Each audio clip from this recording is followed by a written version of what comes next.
What is going on, everybody? Thank you so much for tuning in. Welcome to Prospect eSports Showdown. Here for you guys this evening, I am Ethan, joined in the booth by Wild, and we're going to be watching our Prospect eSports Showdown Upper Division 3rd place title match taking place between Borealis and Forge Revenge. Wild, how are you doing tonight? I'm doing pretty good. I'm excited to see this. This is the fight for 3rd place in the upper division. Both these teams, I believe, played pretty close in their other matches against the 1st and 2nd seed, so I'm expecting this to be a good match. I think that it absolutely will be similar to all of our other playoff and finals matches. It is going to be 1st to 4. So, the last match that we casted here on the channel on Saturday went the distance. I'm kind of hoping that tonight's match does the same thing. Reflecting on the performance of both of these teams in the regular season, Forge Revenge ending up in 3rd seed, Borealis in number 4 seed. Forge Revenge with 4 wins out of 6 games played, and Borealis with 3 wins out of 6 games played. The map differential also here in the regular season between both these teams are pretty tight. You've got a map differential of 5 for Forge Revenge and -2 for Borealis. And Borealis had some tough matchups in the regular season, but we saw them play against Maelstrom in one of the playoffs matches, and they nearly reverse swept that series. Maelstrom was actually caught off guard by the prowess that we saw displayed by our Borealis squad. So I'm pretty excited to see how Borealis fights in this match, especially since both these teams for 3rd place title were competing for the Hall of Fame presence here in Prospect Esports Discord server. Yeah, absolutely. I mean, both these teams, despite being the lower seeds, both put up an incredible fight in the first round of the playoffs here. I mean, unfortunately, they both did end up going down to the 1 and 2 seed. However, I mean, I think we're in for a great match. These are 2 fighters, 2 scrappy teams, 2 teams that really want this 3rd place. And like you said, they get the Hall of Fame status. So there's really something on the line here. This isn't just for 3rd place. It's for something a little bit more. Yeah. And so I believe that here, once we get it ready from both of our teams, we'll be heading into our first map, Wild, which is our control point map. And where are we going? We're actually going to be going to Ilios. And Ilios is a very interesting one because there's just, I mean, we might see a lot of Lucio here because of the boot potential. There's a lot of things you can run. Maybe we'll see a Orion Diva like brawl style. Maybe we'll see a ball. Maybe we'll see a Diva. I mean, who knows? Who knows what we're going to see here? And as we do get into Ilios, be sure to cast your predictions for the outcome of this match. On Saturday, we were able to have someone come in, join us in the casting booth, which was a lot of fun. Something to build up those channel points for. Definitely want those bragging rights over your friends and family who are all watching as well. Be sure to cast those predictions. Now, here in about 10 seconds, we'll have our teams setting up their compositions. I anticipate a lot of rush-based composition tonight here for these upper division teams. What about you, Wild? Yeah, I do as well, especially on this point on Ilios. I mean, if you're going to be running well, maybe you can run something a little bit more crazy, but here we're going to be running the Winston or Reinhardt. And yeah, we do have a double Winston for both teams. We have a Winston Zarya and a Winston Diva. So one team opting a little bit more for a dive, and one team opting for more of a slow style, playing around this Echo, this burst damage with the Echo. And with Itachi on the brig, we're looking at pretty good sustain here for our Borealis squad. I like the double bubble composition, and having the Symmetra, I think just to get Forge Revenge out of spawn, I think that's what that's going to be for. Yeah, we're going to have dogfighting echoes in the sky and catching on the Tracer, so that should be really interesting. Yeah, let's see if Ford here is able to avoid this Kachin Tracer here, because this Tracer might be trying to pester down this Ashe. I mean, the Merc is going to be on the Echo here, not the Ashe. The Ashe might be left alone if the Tracer can go for a backline kill on him. Yeah, but already the purple onto Monkey is pretty devastating. Has to see if they can dive out. Oh, they almost managed to get out of there. Monkey going down in the process on the Winston. Catch and follows quickly afterwards, and even though proximity gets the mirror matchup in Swag Lobster there, or at least in the tank lineup, the point will still be captured here by Forge Revenge, as Foonfrag is actually demeched and caught out on the roof here of Lighthouse. Yeah, not a ton of kills going in that fight. I believe it was just a total of 4 kills, so a pretty good disengage coming out from Borealis. But I mean, it was a strong Echo play from Lanya coming out. I mean, I believe they got the first take. This Mercy Fog has been deadly so far, and if you look at the ult charge, they're nearly I think 20%. They're almost 30% ahead of proximity here. So let's see how fast Lanya can get this duplicate. What they're going to duplicate? Probably Winston. Yeah, proximity finding Ford out of the fight is really good. It's going to mean that this high ground here is going to be a little bit more free for the support lineup of Lost Borealis. Proximity finds CM Bros out as well. Monkey goes down the process. Toasty bringing Ford back into the fight is going to make this high ground contest a little bit more difficult here as Lanya continues to rain damage down on the supports here for Lost Borealis. I don't think that they'll really be able to turn this into a swingable fight. Oh, look at Catchin going down. Yeah, I mean, the DPS is going to be traded out there, and just as I said that Alanya was maybe in the lead here, Proximity does catch up quite a bit and getting 2 picks. They do commit the Nano Boost onto the Winston here, trying to find the healers, but he gets slept, a huge lead coming out from Sembros. Yeah, that is absolutely brutal. He's going to be supported there by Foonfrag going in on the Diva there, but a massive Dynamite is going to lead both tanks to sustain lethal amounts of damage. It's going to prop the Primal Rage out from Monkey, but look, he's already almost half HP after propping that Primal Rage. In the meantime, Foonfrag is Mech taken out of the fight by Ford, who's coming up on the Bob in this next fight, and we haven't had a decent fight here, Wild, this entire map. Yeah, we've just been seeing a lot of trades back and forth, but trades are obviously going to favor the people that are owning the points. So 76 and counting, we're almost in a final fight territory, and they're going to be walking into a Winston and Primal Rage, a copy, and a Bob with a Nano. So let's see if Lost Borealis can find the answer, maybe with their own copy or a Diva Bomb. I think we're defending, yeah, we're counting on a big Diva Bomb, but oh my goodness, the Nano leads Swag Lobster to get 3 Itachi and Kuro, who've been hugging that high ground this whole time, picked out of the fight. Proximity does find Lanya out of the fight, so that's no duplicate here for Ford's Revenge, but the duplicate has ended for Proximity, and now it's time for Ford to get them out. Toasty goes down to Foonfrag, and Bob's lobbed on the objectives. We have a reconnection by Monkey on the Wrecking Ball, and Foonfrag lobs the bomb, but isn't going to be able to even knock Bob off the point. That means the overtime wick is going to go down until we have our first round point here, going to Ford's Revenge. Score. Yeah, Ford's Revenge thus far looking pretty dominant. I think that the Winston Ana synergy was just a little bit better on the side of Ford's Revenge here. I mean, Lost Borealis was fine, but we saw a questionable Primal Rage come out for Monkey. I mean, he kind of just looked disconnected from his team a lot of the time.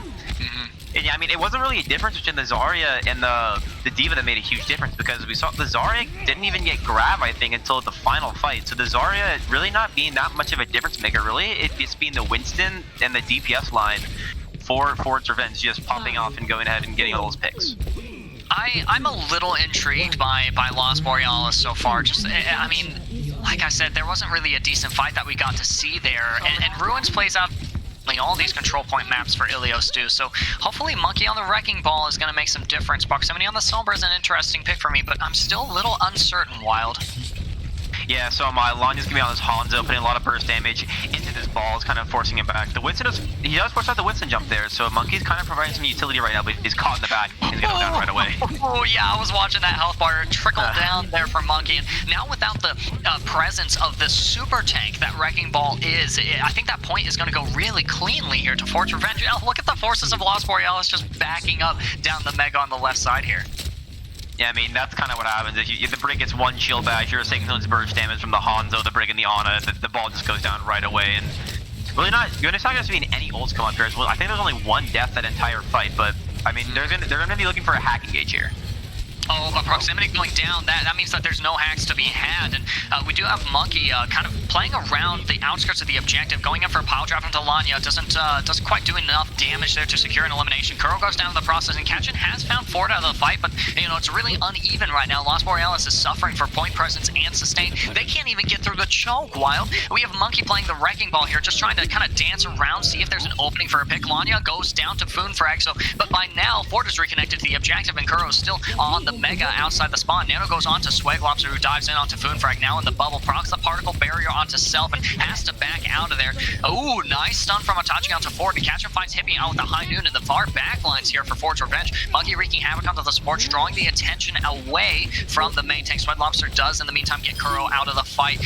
Ooh, anti-net onto Itachi is not going to be any good, and Catcher goes down to Swag Lobster. Dragon's lobbed out on the objective by Lanya. Oh, nice Foonfrag, and that's it. That's this fight. What a long fight. So many resources committed, and it ends with Itachi going down, and the minefield from Monkey. Why did he do that?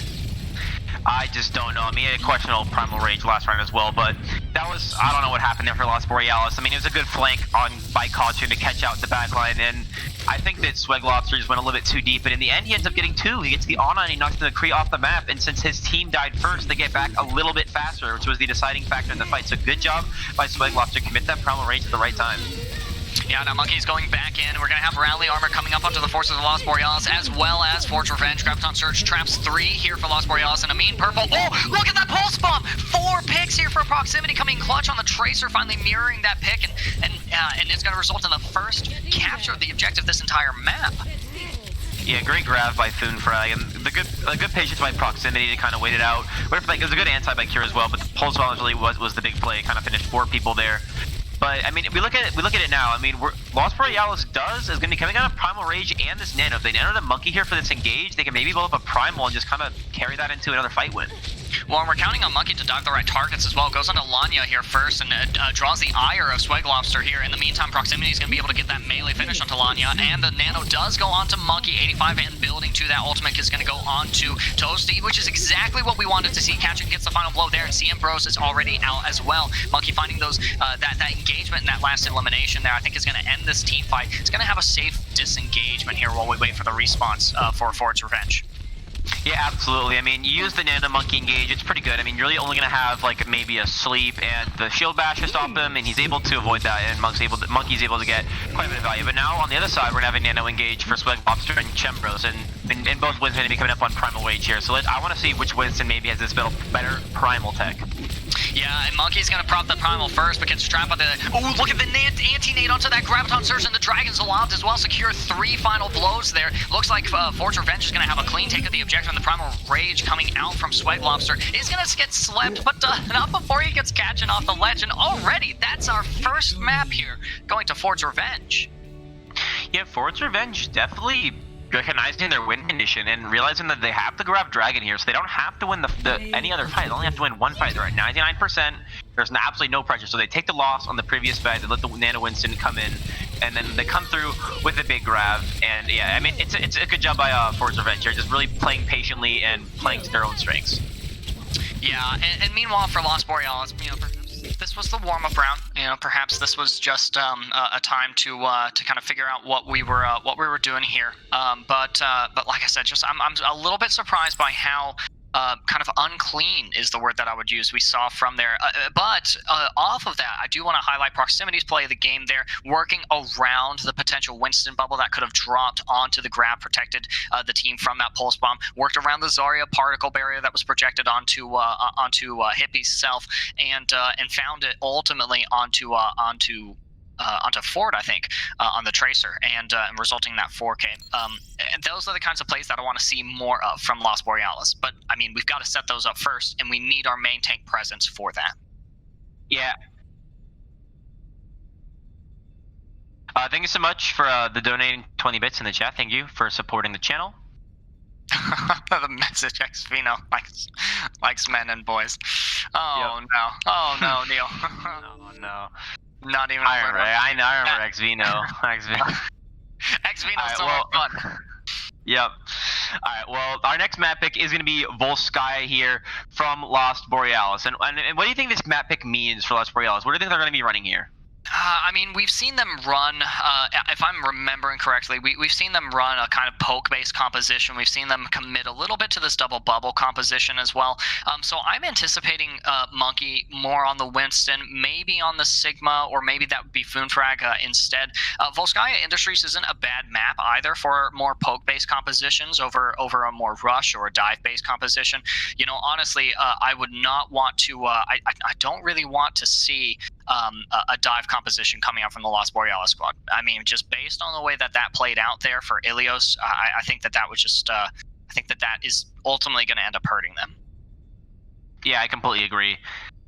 Yeah, I mean, I think they're probably going to maybe run the Winston again here. I mean, even though I think that Swag Lobster probably looked a little bit better on the Winston than Monkey so far. I haven't seen a ton of these main tanks, but so far Swag Lobster did look just slightly a little bit better. The connection with his Ana a little bit better, so maybe they're looking to hold the high ground with Winston here. Maybe they can rotate around with the Reinhardt. Who knows? I mean, I think we're just going to be waiting for ready for both teams here because, yeah, I mean, we're going to be jumping right into Volskaya.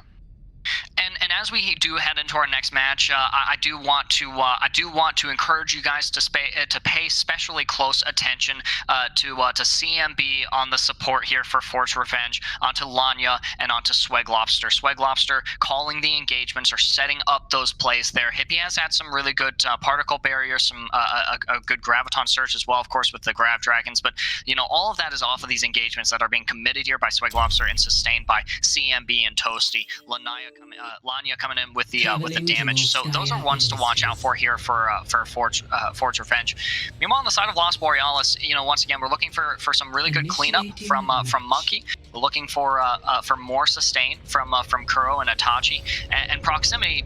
I mean, don't be surprised when we see big plays coming out from this DPS player. Absolutely.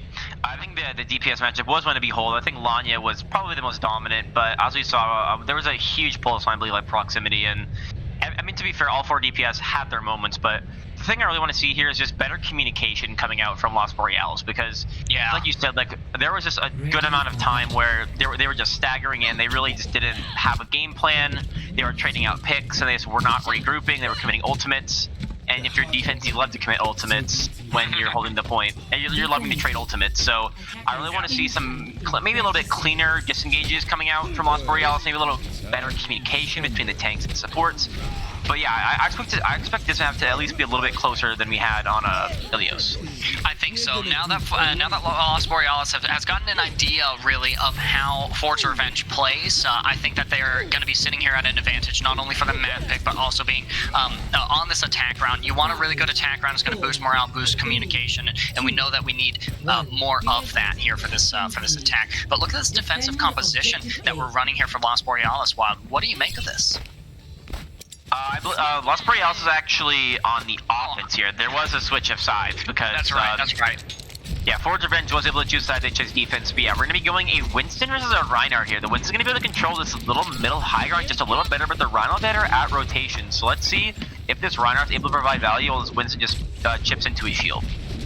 Proximity swapping onto the Sombra, coming back out of spawn, reconnecting to the choke really as quickly as Sweg Lobster engages onto the point. Look at that massive anti-nade secure landing onto 3 members there of Lost Borealis. Is going to prompt Monkey to actually drop onto the low ground towards the coastline behind the objective here on Volskaya A. Nobody's collapsed quite yet, but really they haven't been able to connect to the high ground like they wanted. Kind of forced off of the back point there, and a massive dynamite is going to lead Lanya already to 40% ultimate charge. Still waiting on a really good engagement here, but Sweg Lobster does go down to Proximity. Maybe got a little bit greedy there for a pick, and now it's go time for Monkey, swinging onto Lanya and Hippie, who are both critically low. Lanya goes down to a fire strike, and now it's just Toasty and CMB kind of duking it out with Proximity below the objective. Proximity is going to be able to get out of there really quick, though, and we do have a recontest here from Ford now on the Ford on the Tracer. It's going to be prompted to use the recall, and won't be able to sustain here for long. Flashbang goes out from Catch, it doesn't quite catch, but does get the melee finish on the Ford there. I think Sweg Lobster might be able to touch, but I mean, look at Toasty and CMB. CMB just kind of chasing Proximity around. Is going to reconnect to the objective, get the particle barrier onto them. The Nano does go onto Sweg Lobster, so that's going to be a really good engagement for them. They do prompt the Primal Rage as well, tossing and turning Monkey around on the point. Immortality Field coming out from Kuro as the Kachin uses the High Noon. Is going to get sent off the ledge by Sweg Lobster as CMB finds Proximity out as well. Shatter coming out from Monkey to commit, win this engagement here, but it might not be enough. It is only the 2 tanks left against the rest of Forge Revenge here. Boonfrag is ultimately taken out of the fight. Now it's only Monkey remaining. Oh, look at that objective progress, Wild, 91%. That was a long fight. Good job, Ethan, for casting for about 2 minutes right there. But just amazing patience we see coming through from Forge Revenge. I mean, they're clear, they're down. They have some people kind of retreating away. I thought they might get staggered, but I mean, for the most part, I think that if Lost Borealis had stayed on the point, then they would have been able to cap, but instead they were chasing them, and they didn't end up finding the kills. Then Winston comes in, is able to pick up 2. It's just amazing patience on the side of Forge Revenge. I'm sorry, I'm mixing up the 2 teams, but yeah, I mean, and now with only almost like nearly a minute left, Lost Borealis not looking too great. Yeah, we're gonna have the Graviton Surge coming out onto 4 members of Forge Revenge here on the opposite high ground. The Fire Strike. Ooh, damage boost. The Fire Strike gets 2. Toasty and Lanya out of the fight, and now it's only Swag Lobster, Hippie, Ford, and CMB remaining. Swag is taken. Swag is taken out of the fight there. Hat comes out onto Ford to make sure there's no opportunity to touch. There really wasn't a chance there, though. Hippie goes down. Ford and CMB are gonna reset with the rest of the team. That Sleep on Monkey really not getting much, but slowing down the next attack phase a little bit. Very good grab coming out from Foonfrag. I mean, they have nothing to eat it, so he just tosses it across the map. And the damage of Fire Strike kills 2 people with ults. The Ash and Rick both had ults. They could have used that fight. It's a huge EMP. He catches 3. But the Nano and Winston as well. Swag Lobster's about to have his primal. He might pop it here. It's Nano. Yeah, look, they sent the Bob out onto the objective as well. Crashed right smack dab into the middle of the point. That's going to rain damage onto Lost Borealis as they look to possibly disengage here. But they're actually playing this left-hand corridor pretty tight, possibly looking for a commitment here. I would just, yeah, there we go. There's the resets that I was waiting to see happen there. I mean, the EMP was big, but the Nano had already gone onto Swag Lobster, and Nano Monkey, even without abilities, is still a Nano Winston. You want to watch out for that. Yeah, especially if he's on shooting from behind. I mean, he's just getting healed up. He's got the damage. I mean, Nano Winston's extreme. That's why we see him as the Nano Winston so often be like the start of an engage, because it's just so powerful. And yeah, I mean, we see Forge Revenge here with a plethora of ultimates. They've got the primal. They've got the grab. They got the bomb. So they really have the ultimate advantage here. I mean, really all that Lost Borealis has is this Shatter and High Noon. So unless they can find maybe a huge Shatter, this is going to be looking like maybe an economy fight for them. Yeah, and they're pathing here on the right side of the objective for the attackers here as Catchin uses the High Noon to see if they can catch anyone out of spawn. The Primal Rage does come out from Swag, and the Graviton Surge only catches Itachi, which is not ideal, but not too bad. Oh, but as proximity goes down to the Pulse Bomb, that's looking worse and worse here for Lost Borealis as they lose Kuro as well, and now we're gonna get a reset here from the tanks. They need to reset. Yeah, sometimes one is all you need with the grab. He got an important target and they did go down early, but if you're Lost Borealis, I don't think you really mind trading your High Noon for a grab, pulse, and primal. If you look at the ult economy, kind of swinging back into their favor. They've got this Rhino, they've got the window, they're going to be having a grab, and kind of the Dragon as well, and really they're only going to be going into this Bob and Nano. So, I mean, it's really going to be on Swag Lobster here. The Nano's probably going to go onto him, so we'll see him probably get the Nano, see if he can get any picks before the ultimates of Lost Borealis comes out. Lanya's gonna, I mean, they're already 95%. It's only gonna be one more dynamite until they can just throw that on point and watch the damage go. We have a leap from one high ground to the next here. The rush-based composition really showing its ugly head. As the Shatter comes down, it's gonna end up finding Lanya, and I don't think the pin finds anything else. The Nano onto Swag, however, has wreaked havoc in the backlines here for Lost Borealis, as some of them weren't able to engage on the high ground with Monkey here, and now we get to see another reset. And look at the ults that were committed to that as well. We committed the Shatter there on the high ground, which was really interesting to me.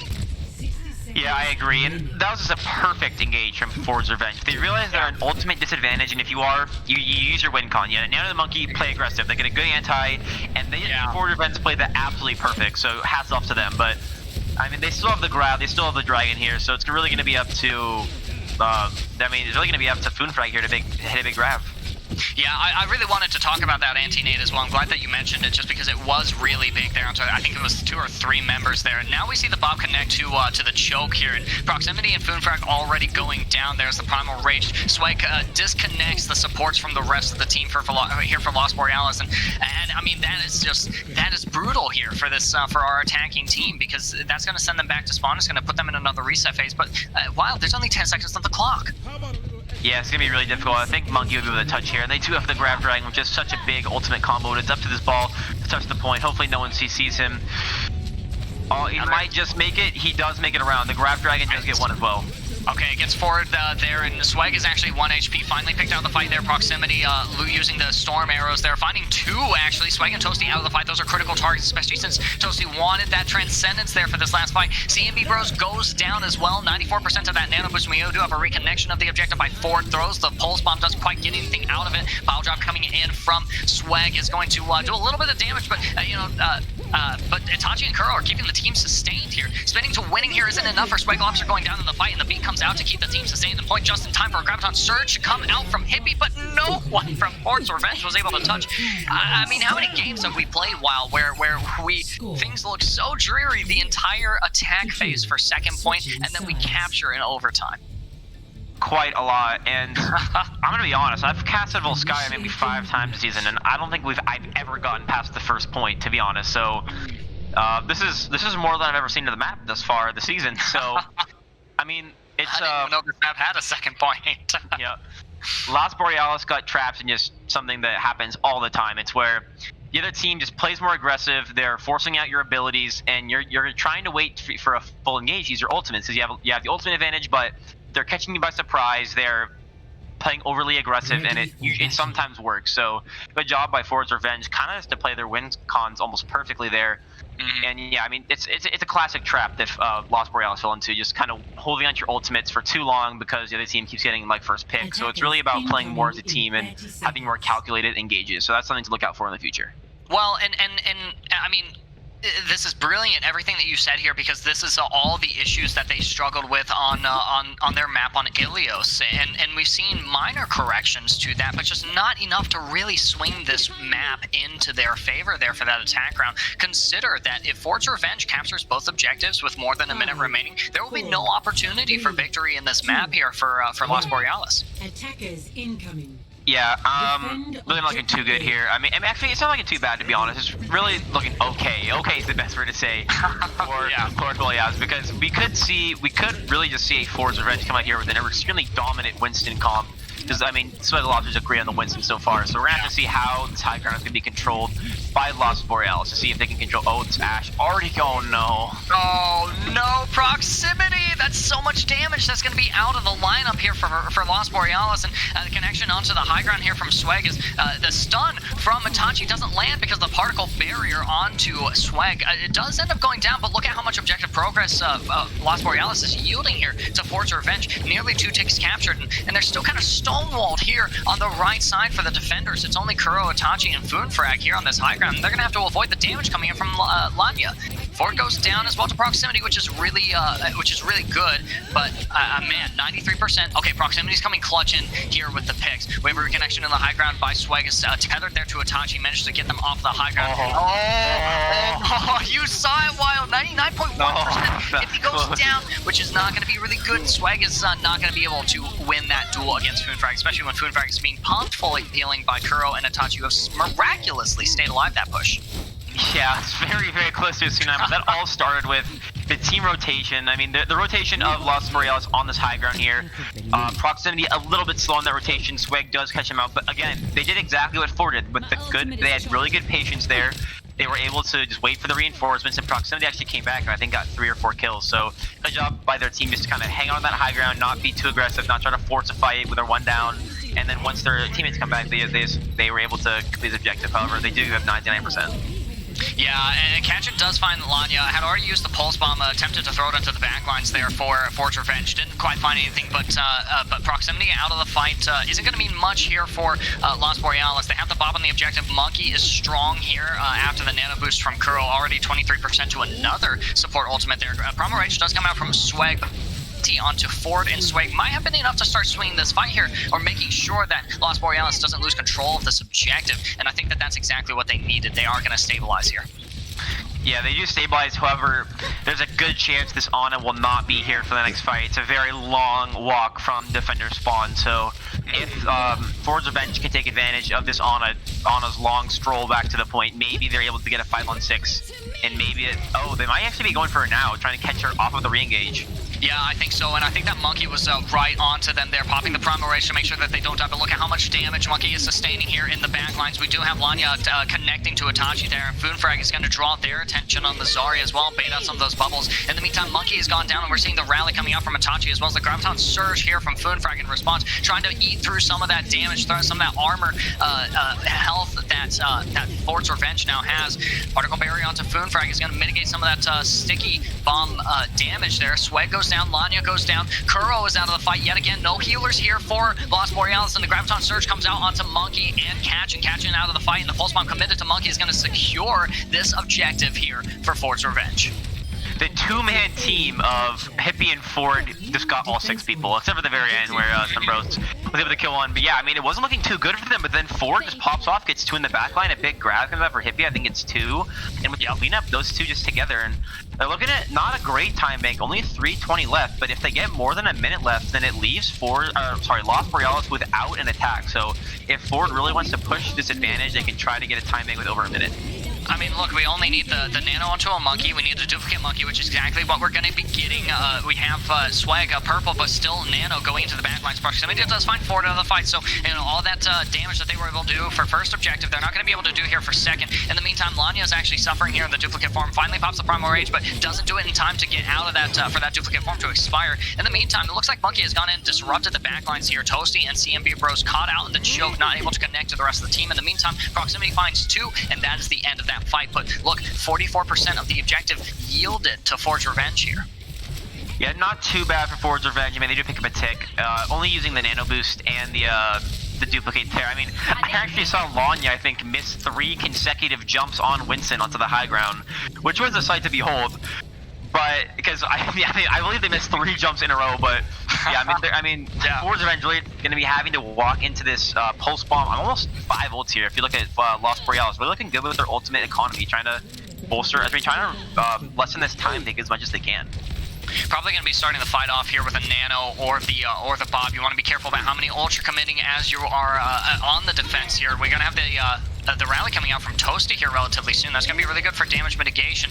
Both monkeys for both teams connecting here. Catchin anti-nated has to disconnect here. Is going to end up losing that duel with Ford. Yep, that goes down. It's going to prompt the Bob coming out onto the objective here. But look at this. Ford's Revenge shielded from damage off of the environment and the sleep from CMB Bros onto Bob. Swag finds Itachi out of the fight with the Primal Rage, and the Graviton Surge comes out, as well as the Nano in response to keep that damage output high. Catchin with the double Pulse Bomb kill. Hippie and Swag Lobster locked in the grab. They're going to be susceptible to that burst damage. I think it's 400 damage that Pulse Bomb does. That's going to send the rest of Ford's Revenge running back to spawn. I don't agree with Ford's decision there to commit to that fight because they get the big grab and you know they have the Pulse Bomb and you have nothing to stop it. So, but however, they still choose to commit this nano boost. So they didn't commit too much here, but I think they really would have liked this nano boost for next fight to put on the Swag to get his primal faster. Even just did a bunch of chip damage. Yeah, and they're already about 50% up to the next one, but CMB Bros are really banking on that ultimate. Can't afford to go down in this fight. The anti-nade onto Monkey is going to be big, leading them to actually almost go down in the process of that Primal Rage. Rally coming out from Toasty is going to keep the team sustained here with this armor HP.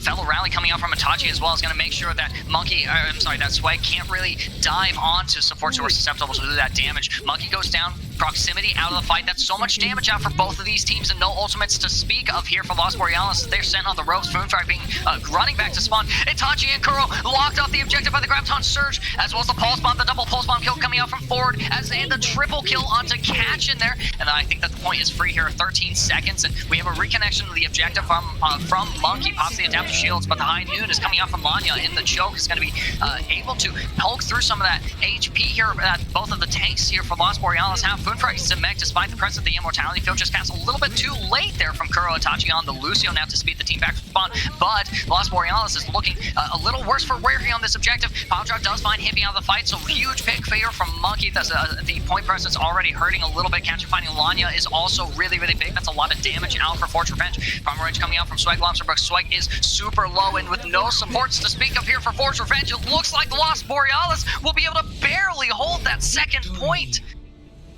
Absolutely. It looks like we might have a close series in our hand. I mean, Lost Borealis really not looking amazing on their attack. However, their defense, they were pretty damn good. I mean, I believe the Zarya on the side of Ford's Revenge, I think Hippie, they had just great grabs there, but unfortunately that team play, I mean, it's connection between Hippie and Ford on the Tracer and Zarya isn't enough because, this is 2 CP. I mean, you get a team kill, and they just come running back right out of spawn, and unfortunately they let the ball just lived for just a little bit too long there. Then he's able to provide enough time for his team to get back. Yeah, this is going to be a really exciting series. You and I called it, Wild. You were here, chat, when you heard us say that this was going to be a pretty close matchup between these two teams. I'm glad to see that it's not already 2-0. I'm glad to see 1-1 right now for both of our upper division squads here. That all being said, I believe that we're heading into a break here. Is that right, Wild? I believe there is one more map, but I think it's after 3 maps in the playoffs we go to halftime. Gotcha. So I believe we are going to be playing out one more through. So I mean, so Fords does have the map pick here, and they can choose between Kings Row, Blizzard World, and Eichenwald. Which of these personally would you like to see, Ethan? I mean, I would I would be crucified here by the Overwatch community if I didn't say Kings Row, and we love to see Kings Row here, especially for these Reinhardt-based compositions. But honestly, I want to see Blizzard World. Blizzard World, I think, plays to the strengths of both of these teams, opting for that double bubble composition. The main tank is Winston instead of Reinhardt, and Blizzard World, particularly second point, is really good for Winston on defense and attack, as we're seeing this double bubble composition being run on both sides for both of these teams. That being said, I think that they're going to opt for Kings Row. Yeah, we just need to call for Kings Row here, and this isn't. I mean, we're gonna be this probably tells us we might be seeing just a little bit more Reinhardt. It's hard to think because you see the Reinhardt the most on Kings Row. I mean, it's known for Rein Zarya, so yeah. You have to think that maybe Sweglossers looked really good on the Winston thus far, but I mean, since they're bringing us Kings Row, I mean, there's this part of me that's got to hope that we're going to be seeing some more Reinhardt here. Yeah, I think that I got to see a little bit of Reinhardt from Monkey as well earlier in the regular season of the playoffs, and so I would really like to see Monkey take up the hammer and see what kinds of good they can do with that, especially in the presence of an equally competent Monkey, a Winston player, a competent main tank player in their mirror match of Sweg Lobster. So it looks like we will have Forge Revenge on the defense here first. I'm sorry, no, we will have. We'll have Las Borealis here on the defense first, and so this will be a good opportunity to see kind of in the context of a defensive composition, what they are more comfortable running. Is it going to be the Reinhardt-based composition that we saw, poke out briefly there, a little bit of a rush-based support build coming out in those last few seconds of Volskaya Point B defense, or are we going to see a big commitment to that Winston double bubble composition? That's going to be what I'm curious about. Yeah, me too. I mean, like I mentioned, Reinhardt's the classic on this map, but we have seen these teams, they like to run the Monkey Zarya, and so far they've both had success on it, so I mean, we're going to see anything, but I mean, I think we're going to see some fluctuation, might be on our DPS line, because here we might see some more hit scan. I mean, we did see a little bit of Ashe earlier on Volskaya, but we might see some Ashe, maybe we'll get to see some Widow. We even saw Doomfist, I believe, last week on this map. A Doomfist defense, I believe it was the upper division finals, actually, that we actually saw. I think we saw Xvino break out the Doomfist, so yes, yeah. So who knows? I mean, I really think the DPS matchup is really going to be one to watch for this map. Yeah, and this Kings Row isn't a bad map for Ashe as well, which we've seen Proximity and I think it's actually just been Proximity and Ford maybe running the Ashe there. So it's not a bad map for her either. It's a pretty good map for some of these aerial heroes like Pharah, less so Pharah than Echo. Good map for Kree as well. So we'll probably see some flank high noons, I hope to. As we do prepare to go into this match, hopefully it should still be up. Be sure to cast your predictions for the outcome of this game. Do you think that Las Borealis or Forge Revenge is going to win?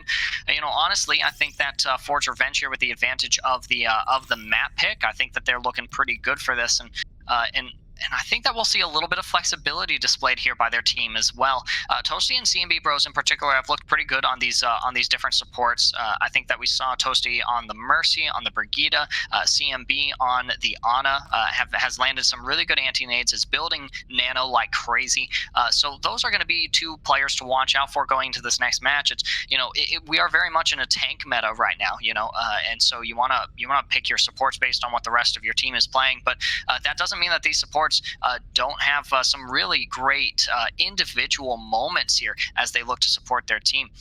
In the meantime, once again, those cleanups that you and I have been calling for a while, from Ilios to Volskaya, we're looking for more of that, especially from Monkey and Foonfrag. Just really good clean engagements from this team. Yeah, absolutely, and I mean, it's like you said, the supports on both sides, I think, actually being pretty well. I mean, I think I would give it probably just a very slight advantage to Toasty and Simbros so far, but that's not to say Kuro and Itachi have been great. I think that they've been very, very close, and I think that in terms of every single category, they've been very, very close. I mean, like the score is 1-1. We are tied up. It's looking to be a close series, so yeah, I mean, I'm just excited to get into this and see which team is going to run what, because I think we already kind of talked about what we want them to run. Ready for Oh, and there we go. Yeah, this Rhine rush-based composition emerging for both of these teams. Ford's Revenge here with a little bit of a twist. Hippie not entirely certain what flex tank they're going to end up on. Locked the Sigma there briefly. He's now in the Roadhog. Ford on the Soldier 76. I'd love to see some legs in these games. Meanwhile, on the side of Lost Borealis, we have a really true rush-based composition here, catching on the McCree and proximity on the May.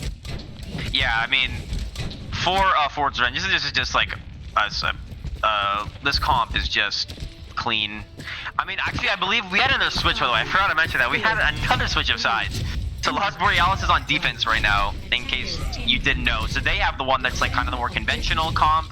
Then we see the Sigma and the Hanzo going over at 2-4. So we're going to have to see how the Sigma's going to be able to break through kind of this May trap engage with this McCree flashbang.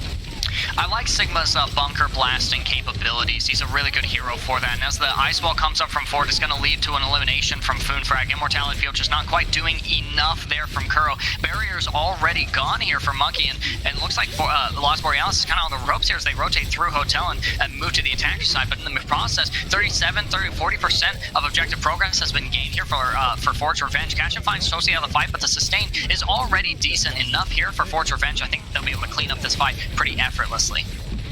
Yeah, good try by Monkey there. See if they can get the kill on Swag Lobster. He goes really low, and Kachin does take out the BAP here.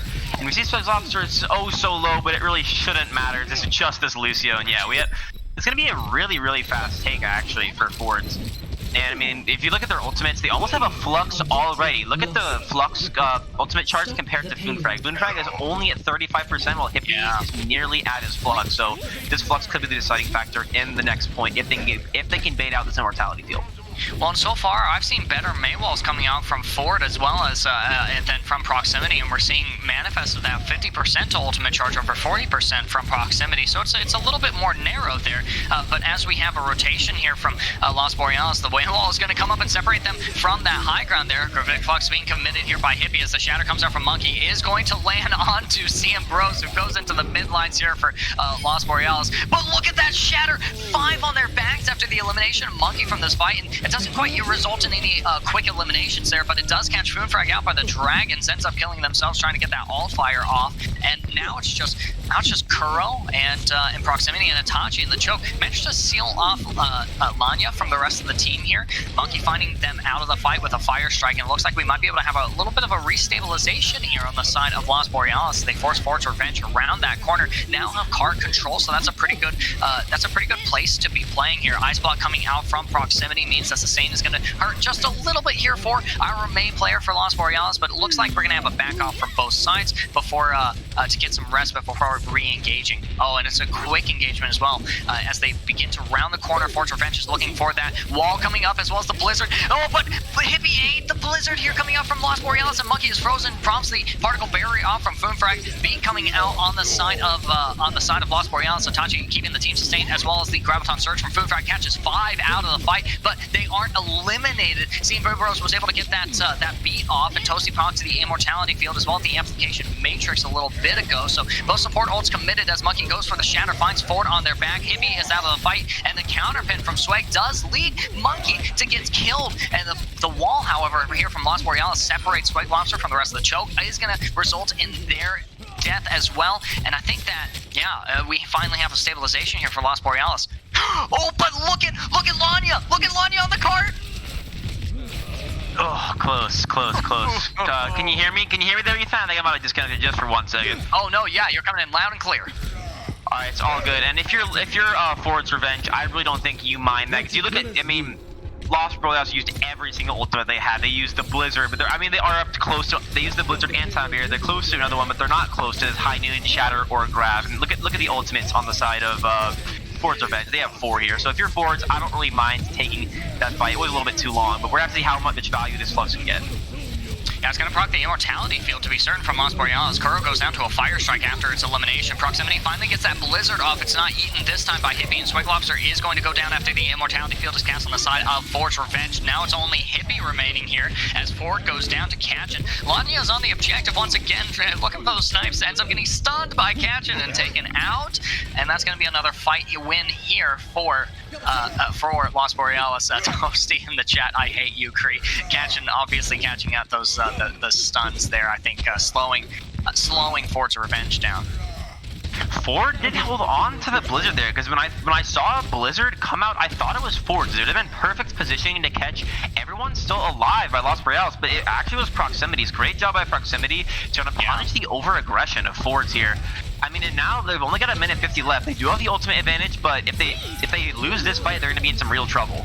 Okay, the Blizzard does come out from Ford's Revenge here, but the High Noon in response, as well as the Graviton Surge, is looking for a combo kill here. It's actually going to force Ford's Revenge to play a little bit deeper into the high ground. Proximity finds the mirror matchup in Ford, and we do have the beat coming out from Itachi to make sure that no one from Las Borealis here dies. Swag Lobster is going to go down to the damage from Foon Frag, 40% to ultimate, already looking for another opportunity to build as close as possible to that grab coming up from the last teamfight territory. And Toasty going critically low after a Fire Strike is going to pop the regen burst, but Proximity finds them out with a critical hit finish. Those all fires icicles. You got to watch out for those on May. One thing that I will mention is that the thing we wanted Las Borealis to work on the most was their engages and their communication. And while that has gotten better, I think they've also just gotten better at playing scrappily, because we've seen some extremely long fights on this point, and they seem to be winning most of them, if not all of them. And I mean, with the Ford's Revenge, they have less than a minute here with only a Shatter and Widow to work with. And if you look at the ult economy for Las Borealis, they're coming up on a lot. They only have Shatter as of now, but they're going to be coming up on a lot if this fight lasts a long time. So we'll have to see what happens. Oh, wait, okay, the Shatter is canceled. Oh, Monkey. Great Monkey, dude. What was that rotation? I was watching that wide-eyed mouth agape with horror as Monkey commits to that rotation off the high ground, finds themselves in the back lines of Ford's Revenge, separated from the wall that which was propped up in response to the amplification matrix coming out from Toasty. Now Monkey and Itachi are making a run for the second objective, but Wild, I don't think that they'll be able to touch. I can just hear Monkey and call him like, all right, guys, I'm going for this place. This is gonna win. This map. And then he goes for the flank play, gets completely caught out. I mean, yeah, I'm sure he was just thinking, all right, they're not gonna expect this. It's overtime. They're on edge, but with composure, Ford's Revenge is able to shut down that little flank attempt in the flank shatter, and they are able to cap point beat. And the May walls are going to be so important here. Lanya procking up the May wall in response to an amplification matrix from Kuro. It is going to slow down the push here from Ford's Revenge, but they're going to be able to disengage and re-engage really quickly off the back of some good May walls here. Proximity goes for the Blizzard, is going to end up, almost finds Swag Lobster and managed to get unfrozen after leaving the Blizzard bomb coming out from Hippie. Finds two, Monkey and Kuro both going down. Foodfrag has no choice but to lob the grab, but they find all 6 of them, but there's no follow-up. Kachin is going to get caught off guard by the Blizzard coming out from Lanya. And look at these ultimates on the side of Ford's Revenge. Ford has the high noon. Swag is still holding onto the Shatter, and CMB Bros is ready for anything with that sound barrier. Yeah, maybe could hold on to that Blizzard there, but if you look at their ult's economy, it doesn't really matter. I mean, if you're Ford's Revenge here, you're really you're looking at time to clock, but Simbros is caught off. Look at that, and another high noon coming up from Ford as well. Icewall coming up from Proximity to make sure that they don't land that. Wow, how did Ford get picked out of that fight on the other side of the wall? Flank, flashbang, fan the hammer. That's what he rolled in, flashed, and just fan the hammer. I mean, that's the Nick Creek classic right there. But now we have Ford in a position where they might not have. We were just talking about them needing to complete the map with time left, but now they might not even complete the map. I mean, who will even touch this point? Can anybody even reach is my question. Yeah, I'm not entirely sure. You know, Alanya has worked into the backlines, but Proxy ice blocking stay alive, and it's not nearly enough. In the meantime, the front lines here for Las Borealis are just clapping the front lines for Ford's Revenge, just trying to reconnect that objective so far away. And now we're going to have our side swap here. 64.78 meters is a pretty good push here for Ford's Revenge, but they are still set with the daunting task of holding first point, if not first, then second, if not second, then holding that 64th meter. Yeah, absolutely. I mean, I mean, let's say it'd be a little bit demoralizing for you if you're Forza Revenge there. You were in just such a good position, and I mean, I'm not saying it's Simbros's fault, but whatever happened, we were able to see that Costin was able to catch him out, and that kill on Divisio just was the beginning of the end right there, and the fight lasted long enough where some of the people were a little bit staggered, so then no one could touch the car, they had to get a full regroup, and yeah, just tragic on the side of Forza Revenge, but they do have this chance of getting a full stop, or a full hold, or just hold on me. Let's see if they can do it.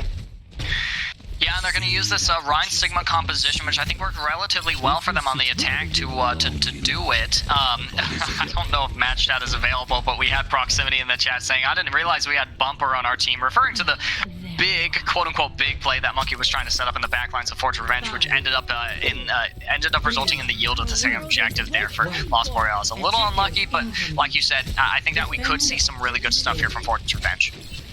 Yeah, but everything all good in the chat. As people are now giving kissy faces to each other, so we know that this is all jokes. But we're gonna be seeing just about the same comp that we saw rolling out. We're gonna be seeing the Hanzo and the Mei for one side, and the Krief the other, and then the Sigma instead of the Zarya on the side of Fords.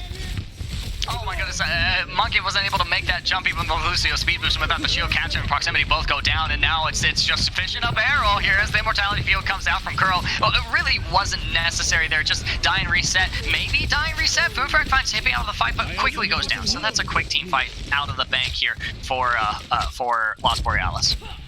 Alright, so that's good. Simbros is going to be going back to speed boost Hippie back, because that pick actually could have meant more than one would have thought, because then it allowed, I mean, the respawn is just so much closer for attack, so we might even have to see Fords here, give him a little bit of positioning, but as I said, that Hippie does just finally get back in. Lanya almost with this Dragon Strike already, but Monkey almost with the Shatter, so let's see which one of these ultimates is more effective this fight. Yeah, it's gonna be all the ultimates here as Lanya lobs the dragons in the mid lines of Lost Borealis, proccing the immortality field out from Kuro. Wasn't really necessary. I think the team was relatively safe. We do have the stun out, so Swag is gonna proc the immortality field from the side of Forza Revenge. Oh, look at that shatter though! It's got all of Lost Borealis on their backs there, caught off guard by the ferocity of the main tank player for Forza Revenge, and it's gonna result in a trip back to spawn here for Lost Borealis.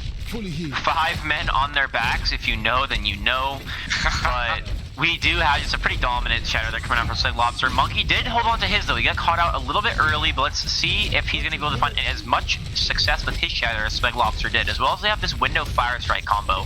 So let's see. I mean, both windows are going to be coming out. I mean, they're going to be popped right away. Yeah, we already see them coming out. Yeah, the amplification matrix not finding anything, but oh, Monkey with a really big shatter themselves. Blizzard coming out from forward is gonna. Oh, Monkey is out of the fight, and the ice block is blocked by proximity. Is able to avoid the blizzard that way, as the Gravic Flux is committed here by Hippie. Is gonna find the beat in response from Itachi, keeping the teams the same. With the amplification matrix here for Forge Revenge is amplifying so much damage, proccing the wall out. Proximity goes to launch the blizzard, but gets picked out by Lanya. That's an important ult out of the bank here for Lost Borealis, but they're still deciding to commit. Ice wall doesn't quite separate Lost Borealis from each other, but it does result in a shield break here from Monkey. He's gonna have to play the telephone booth as the dragons come out from Lanya. Foonfrag is high energy, has to stay alive. Catch it, procs the high noon. It's gonna result in a responding immortality field. Look at Toasty going down in the process of Kuro finding Swag out of the fight, and now I think Lost Borealis will be able to take this objective with only 1 minute in the time bank remaining. They were able to clutch it out and now expand that time bank. It all started with another 5 men on their backs by 5 different men from the first time. And yeah, I mean, that was a long fight. It was a great shot by Lanya to catch. I saw that. I just saw proximity flank through the hotel, trying to go for that blizzard, but they just get sniped as soon as they press Q, so it doesn't actually get cast. But Lost Borealis realizing that they have the respawns. Proximity does go to Doomis to get back just a little bit faster. And yeah, I mean, you can't be too disappointed with that if you're Forza Revenge. I mean, you're about on pace with Lost Borealis' defense. So here in this region is really where they're going to be able to try to take the advantage from them. Ooh. Look at that aggressive amplification matrix coming out from Lost Borealis, and the recon arrow is just really revealing the positions here of Lost Borealis. It's going to be really useful, and as the shatter comes out from Monkey, it doesn't quite yield anything. Look at the amplification matrix cast by Toasty and the Gravitic Flux as well. Graviton Surge coming out from oh wow, finds 3. Foonfrag popping off there with that ultimate. Procs the immortality field just to stay alive. And wow, I didn't think that fight was going to be swingable here for Lost Borealis. Yeah, there's the Monkey just absolutely play insanely aggressive on this Reinhardt. Does get the shatter canceled, but his team does follow up with him. However, there probably will be a recontest here coming in from Forge Revenge, and I think that if they're going to win this map, they absolutely need to get a win, one fight right here. Yeah, but we will have a connection to the objective by Swag here, actually by the rest of the forces of Forge Revenge, and they're going to have Shatter going into it. Monkey surely knows that they have it. Stun onto Swag is not going to cancel anything, and the beat is going to keep Forge Revenge sustained here on the objective. Dragons coming out from Lanya won't result in any picks, and Katrin uses the High Noon around this wall to see if there's a chance for an early elimination. Does find Ford out of the fight, and 99% of the Blizzard. That's not what you wanted to have happen if you're Forge Revenge. Lanya's counted out of the fight by Katrin. It looks like the Lost Borealis will be able to capture the second objective.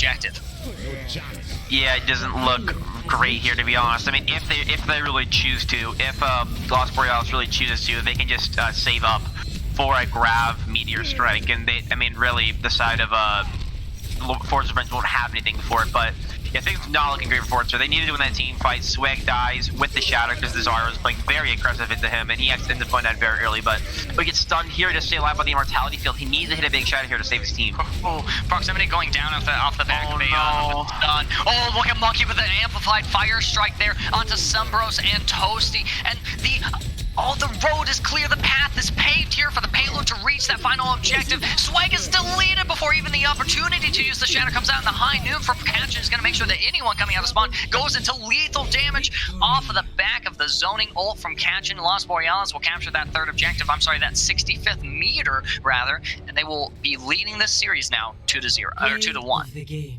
The exact same thing that happened to Lost Borealis point B of Volskaya happened to them point C here, because we see they only have the amplification matrix on the side of Lost Borealis. I mean, we saw a Shatter and a Blizzard coming out. I mean, they didn't come out, but they had them on the side of Forge Revenge, and with the aggression, I don't think really Forge Revenge really expected it, to be honest, because it really caught them off. The big fire strike coming through. It's the same dilemma we said. They're holding the ultimates, and I think that Lost Borealis knew that they had the ultimate disadvantage, and they go aggressive with the window. They get the big fire strike, and they just completely negate the ultimate disadvantage. Yeah, it was really well played there by Lost Borealis coming into that third point, and now they're leading the series, and that's really, really good for them, especially after how poorly I feel they played on Ilios. This is a really good comeback from them. We'll see if they're able to keep the momentum going. In the meantime, we are going to be hitting a brief break. We're going to have one of our staff cast producers come on and talk about some opportunities for some other tournaments. So we'll be right back to finish out this series. Alrighty, as Ethan wonderfully introduced me, it's your girl, L'Aurore. I am here for your wonderful mid-break. If you have Prime, or if you've subbed to us too, you don't have to listen to ads. Ooh, ooh, ooh. You get to listen to my voice. How exciting. So again, because we thought Saturday was going to be our last match, it wasn't. Today is. We're going to be talking about 3 exciting things again. The Star City Summer Solstice Showdown is an upcoming tournament open to NA teams with a peak SR below 4,000. Not to fear if your team isn't quite 4K, there's other divisions that will allow teams to run at lower skill levels to participate. Registration opens May 12th and runs until the first week of June. Matches run on the 19th and the 20th of June. This tournament will run in a round-robin style seeding. For the first day, the second day will be a double elimination knockout playoff. Woo! I finally said that right. This team that takes home the first prize in each division will be entitled to a coin commemorating the event for each player of their roster, as long as you pay for the shipping. Please, please, please check out Star City's eSports on their Twitter, on their Discord, and on that graphic that we were supposed to have up, and I hope we had it up, for Star City. Now, we'll cycle through those again because I did not prompt my producer to pull that up. So we have on the board Apollo Summer Cup 2021.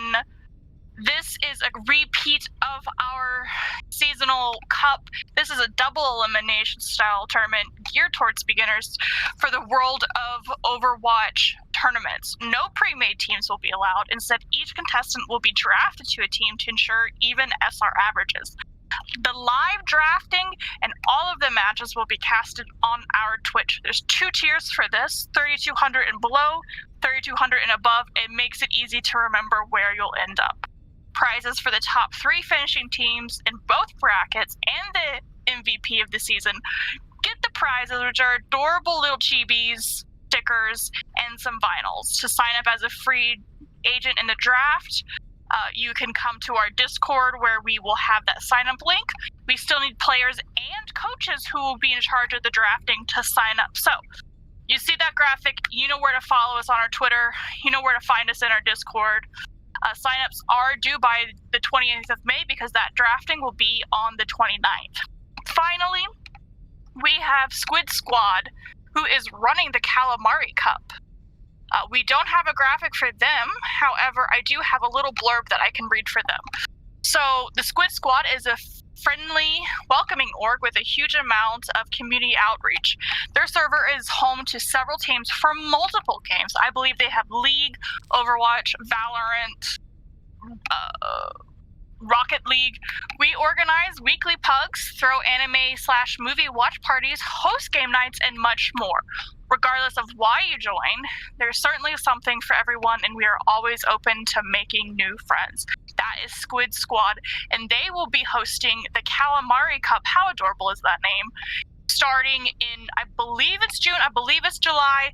Don't hold me promises against it, but check out their Discord, check out their Twitter, and you will see those exact dates for the Calamari Cup.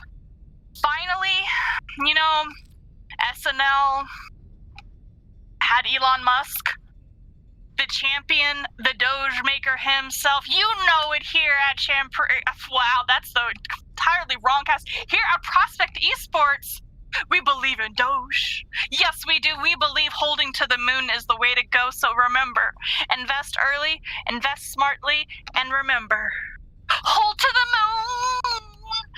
We'll be back after this break.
gamers, it's me, Leroy. Again, I will be replacing Wild for this second half.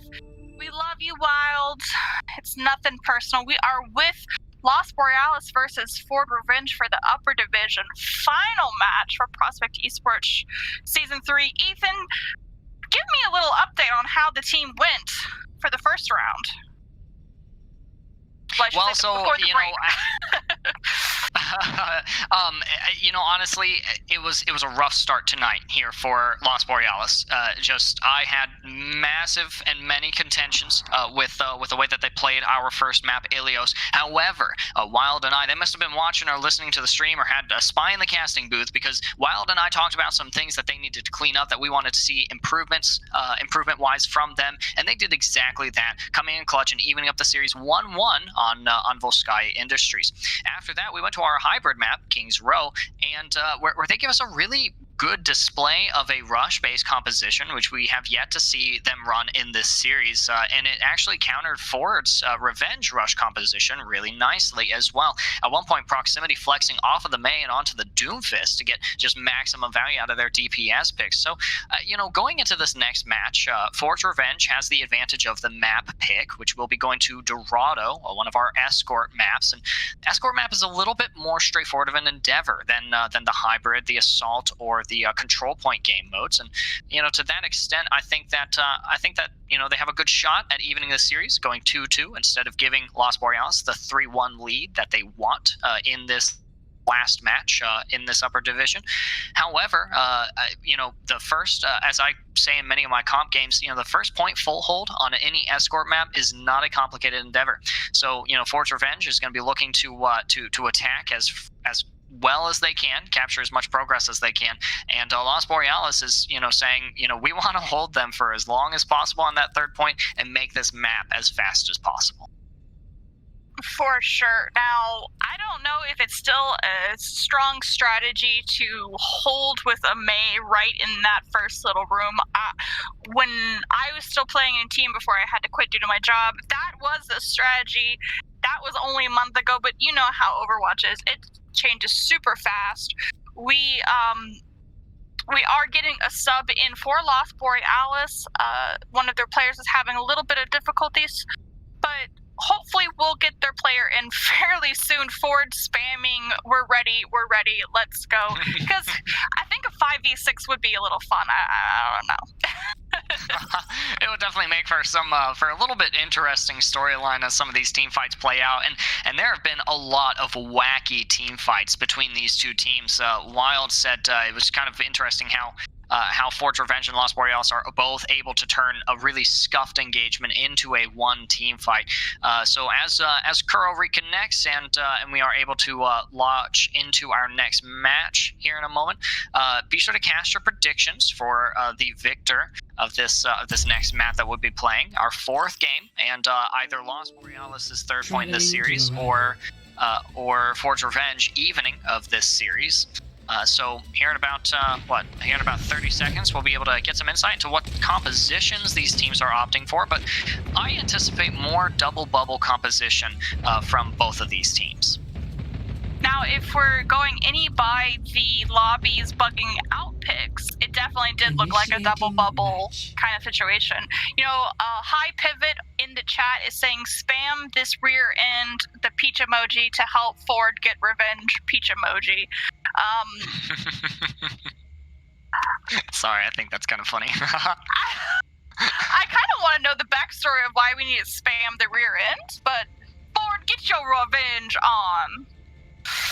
Mika saying, I went all in on Forge Revenge, don't let me down. I don't have power over that, Snake. It's all on you, how poorly you gamble here, because I think that Los Borealis has gotten some steam into their engines. I think that they've gotten the ball rolling and that they're ready to roll it down this hill as fast as possible, clean up the series, call it a 4-1, and then get on with the rest of their evenings here on this, at least here where I am, dreary Monday night. For those of you who are watching, thanks so much for tuning in. And before we really get into it, what's this attack composition that we're seeing from Forge Revenge, Laura?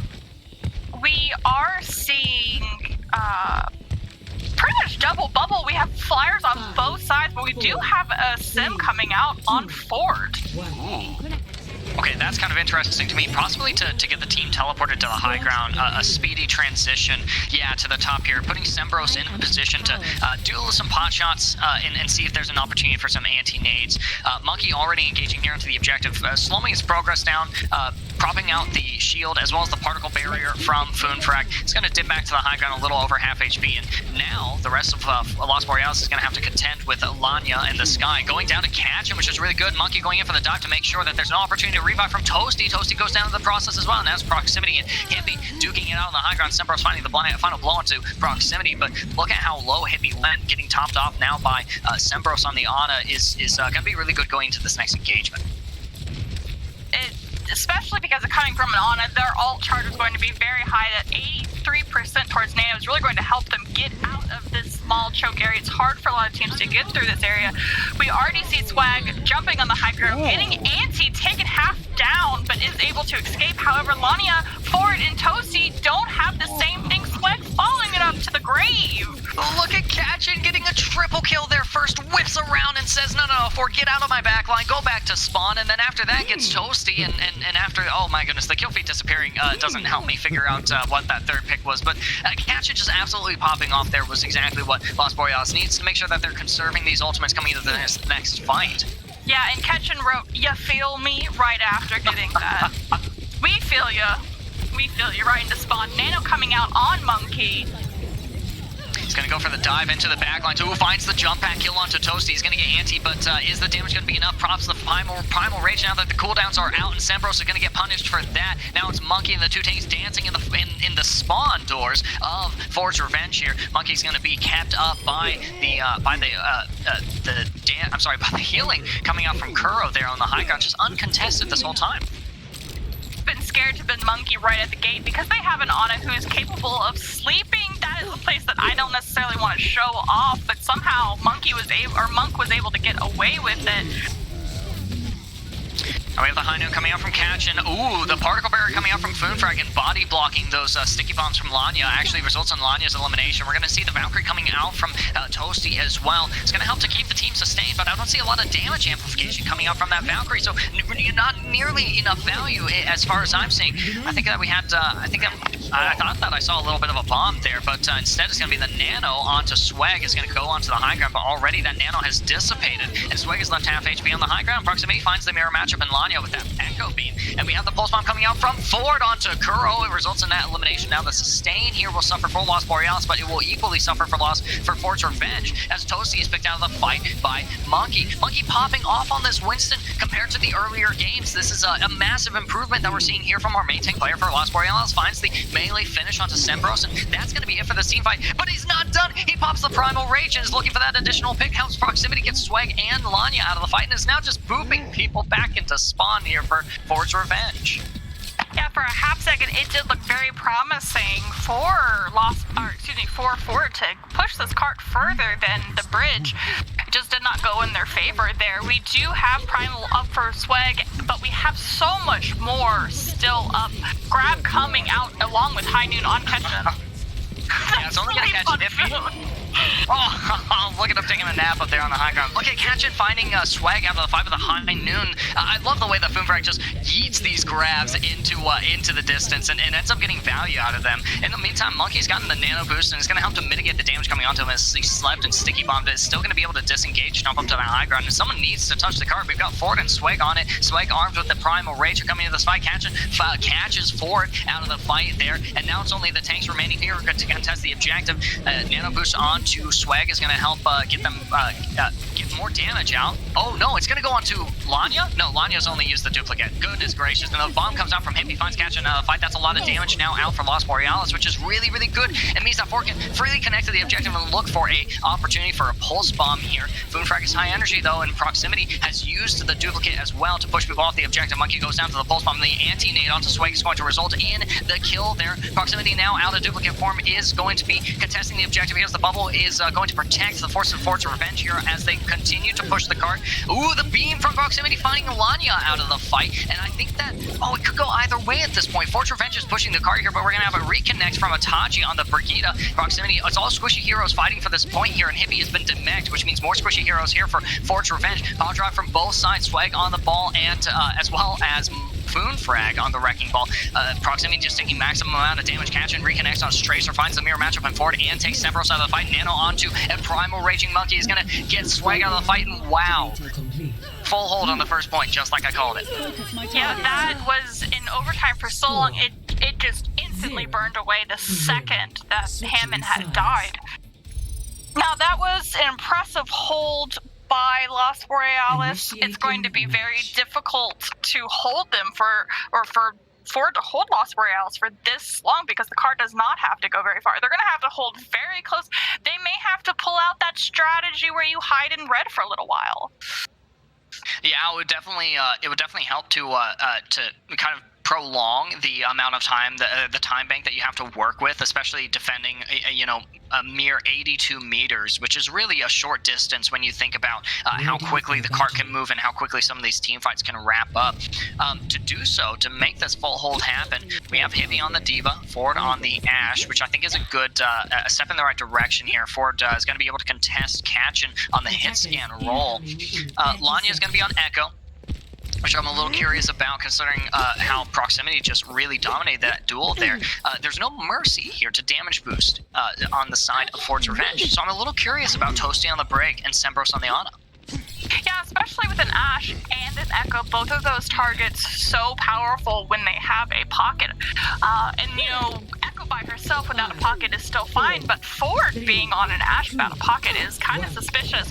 We do see, let's see where this TP takes us. Let's see if they do a similar strategy. They're TPing high ground. Foon already taking the lead with the Brig as well. I mean, you've got half your team on the high ground there, half of them moving the objective, and now Ford's Revenge has to figure out which of those areas they want to commit those resources to. Ford is going to look up for the point, and Swag is going to contest the high ground here, but look at how responsive Monkey is, grouping up with the rest of the team, and honestly, forgoing the payload here momentarily. It's all about winning the team fight and draining the resources here for Ford's Revenge. Las Borealis looking pretty good to do so as they begin to zone some of the members of Ford's Revenge out, and Monkey makes an aggressive push onto the supports who both drop from the high ground here. In the meantime, Proximity is found out by Swag, and Kuro goes down as well. So it looks like the aggressive push from Monkey didn't quite yield the results that they wanted it to. Itachi has picked Swag out of the fight, though, and is looking to just disengage. Doesn't quite manage to do so. And now it's only Monkey. Well, take it back. Now it's only Catchin on the point. And Catchin being on Tracer is not going to be able to last very long on their own. Particle barrier coming out to protect them so they can escape.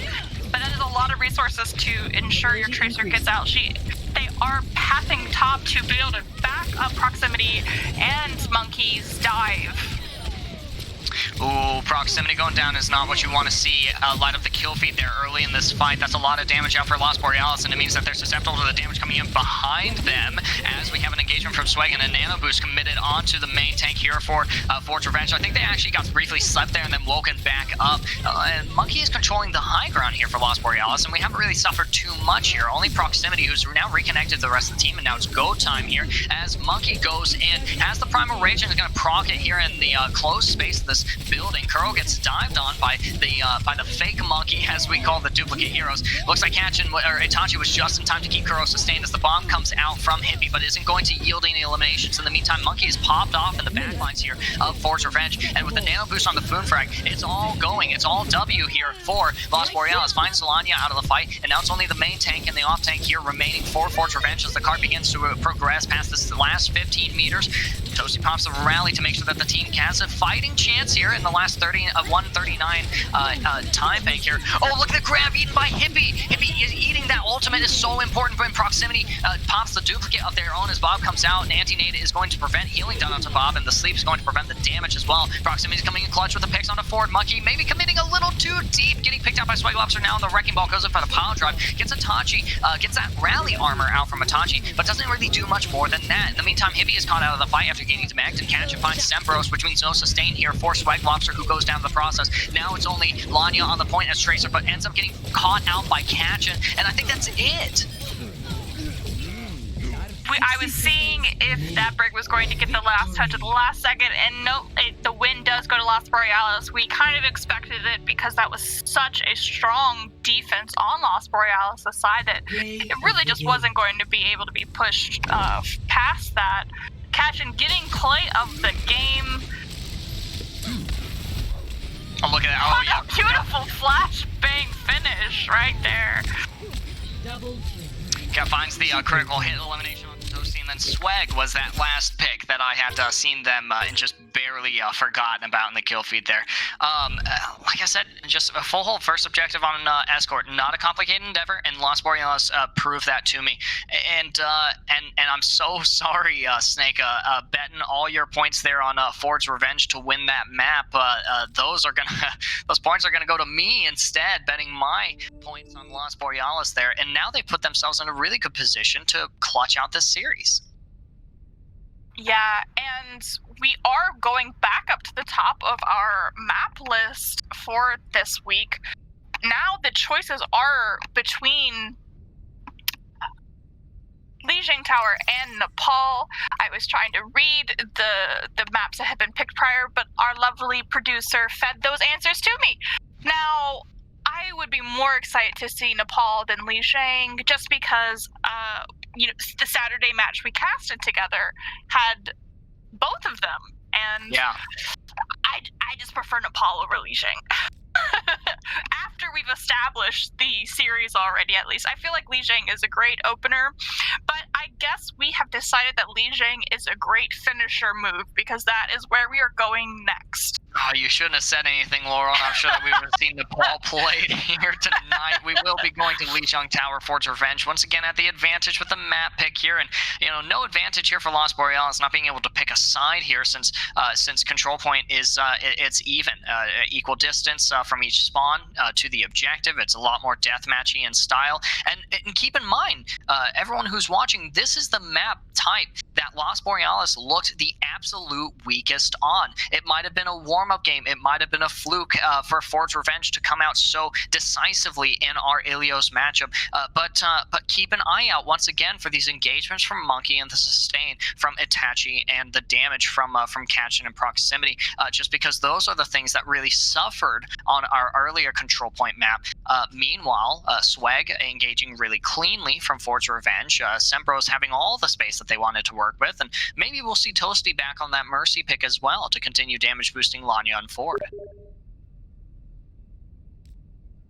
For me, it is practically like watching a brand new series, because I was, not able to watch Twitch because my internet, for some reason, doesn't allow me to watch the streams that I cast in or have any desire to actually watch. It's caster's bias.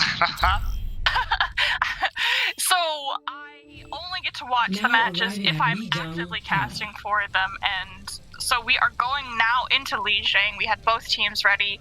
Again, having that map bug where teams aren't quite able to assemble immediately, but this time it's self-corrected very quickly. But again, 20 seconds until we get those choices on the board. Now, I want to say that somebody is spamming, Curl wow is spamming in our chat, and even paid to highlight Poco. Now, at least the last time I looked, there was no Poco that had happened. A lot of attempts to Poco, but not quite. So we do see an interesting kind of strategy coming out from both teams. We have the traditional sim Lucio Speed Demon on Ford. However, we see a slower comp on Los Borealis. Now, this shows that they aren't going to be looking to touch the point first. They're looking to recapture the point after the initial fight, because once they're set up, it's going to be harder to take away with this sim strategy. Now, somehow Monkey still touches, but none of his team is there, and he is able to pull out and not get punished for that. Yeah, look at proximity finding Ford out of the fight first. Gonna have to break that teleporter to make sure Ford doesn't have a quick retouch of the objective here. Monkey just kind of diving in and out. The purple and the purple going on to Hippie. Big anti-nade there. It results in a demech for the side of Ford's Revenge. And now I think it's just cleanup here. Proximity raining damage down onto Toasty and then Swag, and then helping to capture the objective. Yeah, I expected this was going to go into Los Borealis' favor, just because they were going with a strategy that doesn't rely on touching the point first. They are determined to win it in the long run. Catchin saying, I'm nervous. Whoops, I leaped off of the map before. TP back on the point with her turrets up. But Monkey says no! Monkey says you guys can join Catchin out there. Finds 3 with a Primal Rage. One of those was an environmental elim. I think it was onto Toasty, actually. The jump pack on Baptiste, that passive, just not playing them any favors there. And wow, what a decisive second fight here for Las Borealis. Now the funny thing is, Ford's turrets are still up on point. I don't think anyone noticed. Oh my goodness, yeah, they are. But they're not really... Oh, okay, finally destroyed there we go. Thank you, proximity. Lamp coming out early. Oh, Amplification Matrix cast. Yep, by Toasty. Look at this barrage that Proximity is going to be looking to lob into the mid lines here. The Nano Boost is going to be a clear sign of that. And yeah, we had Hippie was responsive. Lanya still gets caught out of the fight. Catcher finds Sembros, which means Sustain is going to suffer here. Defense Matrix from Hippie was really good, but I don't think it was able to mitigate enough damage here as Catcher continues to look for picks. Itachi brings Proximity back into the fight. That's another fight here for Las Borealis. Was that a misclick? I am not entirely sure what that was. I don't know if it was a BM bomb or a genuine misclick. Oh, and look at that E2 Loror. Yes, we do love divas that are super off of. We've shown that Hippie has been able to DM quite a big thing. Lanya getting 2 down though, getting Catchin and Monkey down is going to give them the upper hand to finally capture this point. 5% to 6%. We are hoping to see a little bit of stability now that they have the point. This is where they shine with their turrets and their McCree shutting down anyone who enters. I'm a little curious about Ford committing to the Symmetra here. Quick reconnection to the objective, but just and a lot of damage on the point as well. But I mean, Proximity and Monkey are both going to be able to dance around that, and that's exactly what we're going to see Proximity do with the concussion blast environmental elimination onto Lanya. The beat coming out from Sembros does actually land, just barely disconnects there into the abyss. Monkey finding 2 with the Primal Rage. Swag and Hippie going down to that. Decisive cleanup from this Las Borealis squad. They're gonna win this first map on the back of big plays, and look at the solo barrage onto Lanya. Shouldn't laugh at that, but I just jumped to McCree's point of view when I heard justice reigns from above. Oh, now that is a map that I was expecting to be a little bit more even paced because just the strategies between the two teams. Once you get the Sim TP out, you really should switch off of it, like you said, Ethan, because it's not a longevity strategy. That is really just to get to the point first, and once you own it, you can worry about things later. But if you're recontesting the point, Sim is not the way to go because she takes so long to strengthen back up. Now, we don't see very many swaps happening. We do see Ford on Tracer, but we still see Alanya on Pharmacy with Proximity being their counter. Yeah, the mirror farmers battles here are going to be one thing to keep our eye on, as well as Swag on the Monkey. Both of the tanks here for Ford's Revenge anti-nated, and Swag is going to die for that. Foonfrag finds Lanya right after Lanya boosts into the air. I don't understand what has changed here. I mean, I've got to see it gradually over time improve this series, but I mean, Las Borealis is looking so good on a map type that they really did not do well on at all in the first map of the series. That was such a huge anti coming down on the tank, and a huge boop! Getting rid of Foodfact and Kuro is just going to really open this up, hopefully for Ford. Hippie taking down Catchin as well. Oh, it's going to do more than open it up, Laura. It's actually going to single-handedly secure them the objective. Ford on that McCree is going to find Proximity out with the flash, but that wouldn't have mattered. The double conk blast environmental elimination that we saw from Lanya might very well be play of the game if it's not one of the primal rages from Monkey. Was all that it took to make sure that the Las Borealis didn't take that point for free. Yes, you know, sometimes environmental kills just do be like that. And now we're going to have the fight begin to break out just past the wall here across the bridge. Got to watch out for those environmental eliminations. Swag 75% to the Primal Rage. Barrage coming out from Lanya finds 2. Kuro and Fruitfrag both succumbing to that damage. Nano committed onto Swag is going to help them get a little bit closer to Primal Rage, but there was really no one to connect to. Lanya had already found the critical eliminations and brought back to the fight by Toasty.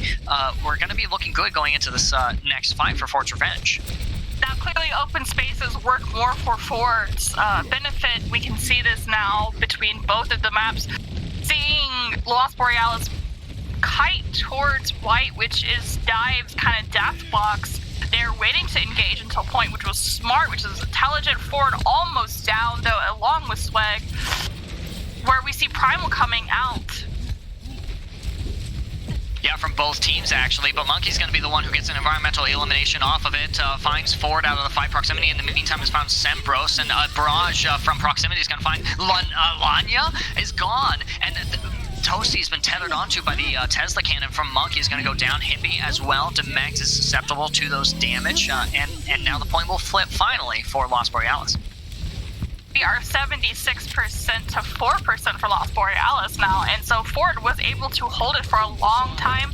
The ult economy is looking good for both teams right now. We have a Grav and a Nano on the side of Lost Borealis. However, we have Bomb and High Noon coming up on Ford's Revenge, which, let's be real, we need some revenge. We need some juicy revenge, so pop things wisely. Nano on the board now, which unfortunately does come out with Kuro death.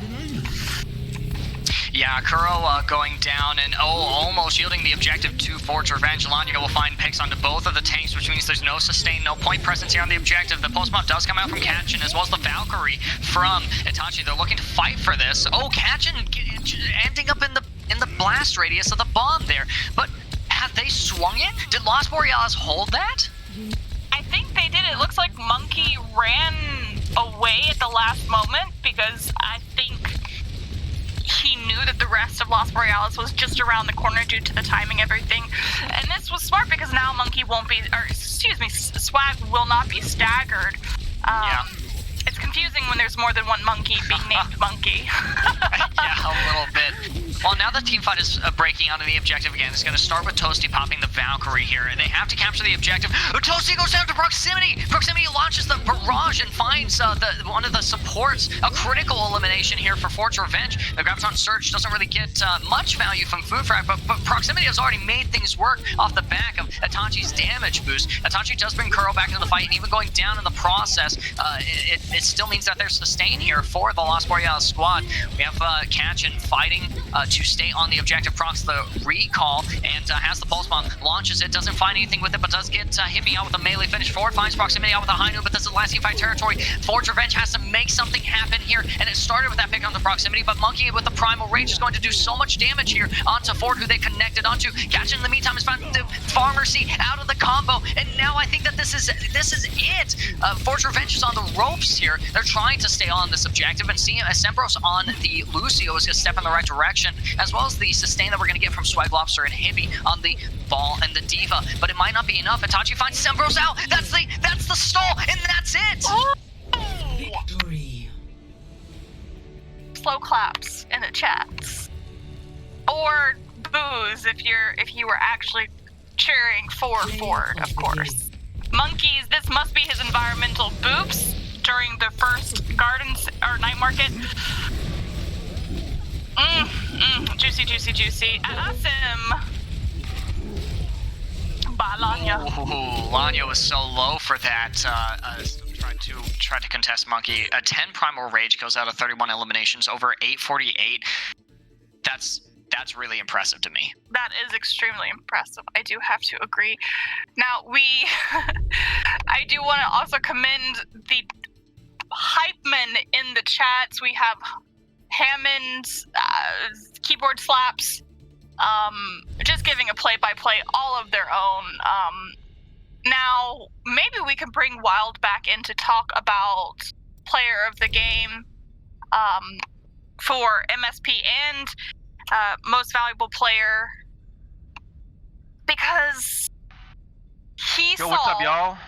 Hey, Wild. I Welcome think you back, saw Wild. a little bit more than I did. We have MVP for Lost Borealis. You know, I think Hatchin did an amazing job. I also think Monkey did an amazing job. Kuro also with their Anas. Yeah, absolutely. I mean, I think I did watch the last two maps, but everyone was doing pretty well on both teams. I mean, for me, I'd probably give it to Proximity or Catchin. Not really sure which one. It would be pretty close, though. I think the DPS line of Lost Borealis is just really dominant. Yes, I do have to agree. Now, we just have to eliminate 3 people. So who was the worst of the best? And then we will designate those for the MSP vote. What do you think, Ethan? I mean, we do have to look a little bit at the back line, and just out of the 2 supports, it was definitely Kuro who just got who had a lot more moments in the sun there as the flex support player. So I'd have to be looking at Itachi, Foonfrag, who's actually in our chat right now. I'd have to look at them as well. We just saw really good engagements from Monkey, and Foonfrag, was there, but really it was Monkey leading the charge. So I'd have to look at Itachi, Foonfrag, and honestly, out of the 2 DPS players, I really liked both of their performance. But I'd have to look at Proximity. In the meantime, though, once again, for most valuable player, Monkey for the engagements, Kuro for the sustain, the utility out of that flex support role, and I think I said this earlier. Catchin as well was always going to be one to look at securing those eliminations, getting those significant instances of damage, right? Because it's not just about the damage; it's about really making sure that it's damage that can't be mitigated or damage that has to be mitigated through heavy investment of resources on the side of Forge Revenge. I definitely agree there, Ethan. Now, MVP of Fords, I am like a small infant. As soon as you take people's names away from me, I instantly forget them. It's nothing personal, Fords Revenge, but you all left the lobby. Personally, I think I was probably gonna vote for Hippie. For me, I thought their off tank play was pretty strong for the side of Forge Revenge. I mean, I didn't think anybody on Forge Revenge actually played bad this series, but I think Hippie probably had the most impact. Hippie with their eats and their diva and their just the pressure that Hippie was doing on diva, I do have to agree. As soon as you uttered their name, I'm like, yep, Hippie. Now, should we leave it to vote, or should we just pull the casters, bureaucracy and say it's Hippie?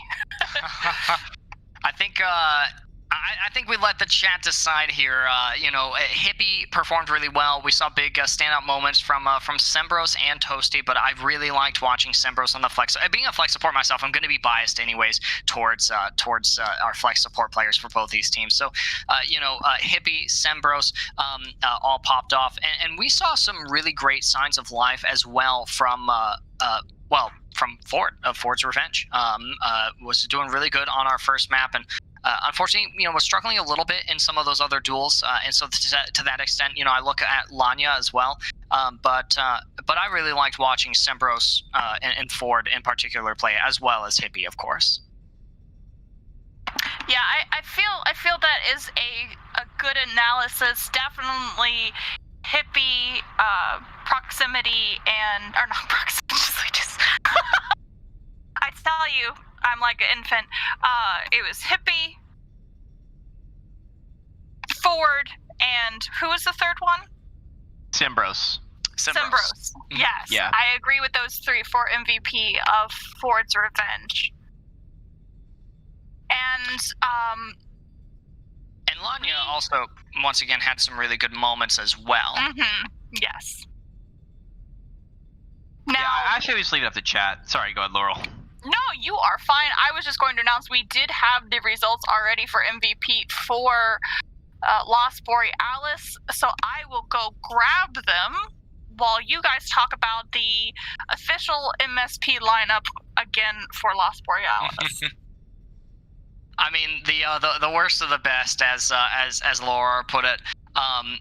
Once again, I think you might concur with me on 1 or 2 of these, Wild, but I think it would have to be Itachi or Foonfrag or I mean, I struggle to know which one out of the DPS role, Kachin or Proximity. Like I said, I really liked watching Kachin play. I thought Kachin did a great job tonight, and they are MVP anyway, so it'd have to be Proximity out of the DPS role. Yeah, I just can't give it a Proximity because I think he was probably my runner-up for MVP. To be honest with you, I thought Proximity was just amazing especially today. in those Echo duels. Yeah, Proximity was a beast, and for me, I'd probably just give it to Itachi, and it's not really anything personal. It's just that, like, he was on Mercy a lot, and like Mercy, you really don't see too many pop-off plays. He just was one of those people you don't really notice too much. I mean, he played fine, he played perfectly well, but I think everyone else just was a little more flashy. You can kind of notice their play a little more. So yeah, I'd probably have to go to Itachi. And I mean, MSP is always a challenging one to say that someone was a shitty player, because that other support role, because we saw a lot of Mercy Brig coming out from Itachi this evening. It's still really, really important. I think some Lucio as well. So it's all going to be really, really critical for success here. But yeah, no, I have to agree. You're right. It's not as flashy. It's you don't see them light up the kill feed as much. So I think I would have to agree with you on that. We actually have Foonfrag joining us. Foonfrag, how are you doing today? I'm feeling very good after this dub. Yeah, I mean, we noticed quite a bit of trash talking in the chat. Maybe you guys want to explain that a little bit? Maybe was it all about the mental game? Was it all real? Was it all fake? Like, kind of lead us into where that mindset was. I'm just gonna be honest. We knew we were better than them. We wanted them to know that. Damn. I mean, you heard Foonfrag said it, all right? It was them, not us. It was probably the most passive aggressive chat I've ever seen in any game I've ever played. It was energetic as well. It sure was entertaining, I will say that. But yeah, I mean, congratulations. You guys are going to be finished as third place here. You will have the Hall of Fame tag in the server. So is that were you guys really excited about this match? Did you think it was going to be close? Did you think it was going to be one-sided? What do you guys think? Our whole team didn't exactly play Overwatch at all since our last game. And so we came into this and we're kind of just like, yeah, let's just play some Overwatch. And we did bad on the first round because, we haven't played for a week. And then we realized that we're just going to pop off because we're better. And then we just go. All right. And I'm actually getting word, Foonfrag, that you're actually the MSP of this game. You've won the probably the award you don't want to win, but chat has decided that you have won the MSP. And what do you have any comments on that? I just wanted to support my team. I wanted them to carry for me because I knew they could. So I let them do that. I mean, that's fair enough, man. I thought that the confidence that you are just emanating here, Foonfrag, might suffer a little bit in the presence of the fact that you were nominated MSP, but I actually feel like it only got stronger here. The confidence, not just the confidence in your team as a whole. So give us a little bit of insight to that, because I remember in the I think it was the playoffs, you guys played against Maelstrom. And when really in this season did that confidence really start leading into some of the stellar gameplay that we got to watch tonight and in the playoff series as well? Well, everyone on our team's always been confident in our ability to improve and win. Honestly, Maelstrom's just a really good team, and we kind of got shit on. And it didn't waver us at all. We wanted to get better, and we did get better. If you noticed, the first time we played Maelstrom, we got 3-0'd by them, and then it went to 4-5, I believe, or 3-4 or something. Yeah, it was 3-4 in the playoffs game. Yeah, it's so much fun to watch. By the way, I got to cast that one, and that was an absolute blast. And yeah, we were all, everyone was a little surprised by it as well. So I like the way that you express that is confidence, not only that you guys can win, but also that you guys can improve. And we got to see a lot of that over the course of the season. So that was a lot of fun. All right, Foonfrag, we have quite a few more interviews to get through. So do you have any last words for the chat? Anything else you want to leave the people with? Botmax cult and embrace Poco. You heard it here, guys. This has been Foonfrag, our MSP of the winning team, though. So thank you, Thanks Foonfrag. so much, Foonfrag. We do have Kachin here. Kachin, how are you? I'm doing great. That was like the funnest tournament I've ever played in. Well, we're glad you enjoyed it. I mean, it was very fun for us too. I loved casting it. Yeah, you guys did a great job. Thank you. And so I already asked Foonfrag about this, but like I said, there was a lot of talking back and forth in the chat. And were you guys was that like a plan to get in their heads? Was it like trying to was it just Kind Uh, of banter? Like, what was that about? Usually like we've actually been like pretty serious and we haven't been talking trash, but I don't know. Ashton was coming at me, so I just started shooting back at him. I mean, fair enough. And I mean, you guys won. You took the dub. You got third place. You got the tag on the server. So congratulations. Thank you so much. Ethan or Laurel, you guys have any questions? Well, so my main question for you is just, I mean, obviously you guys did really well this series, but I am just really curious about whether or not Ilios was you guys' warm-up game or not.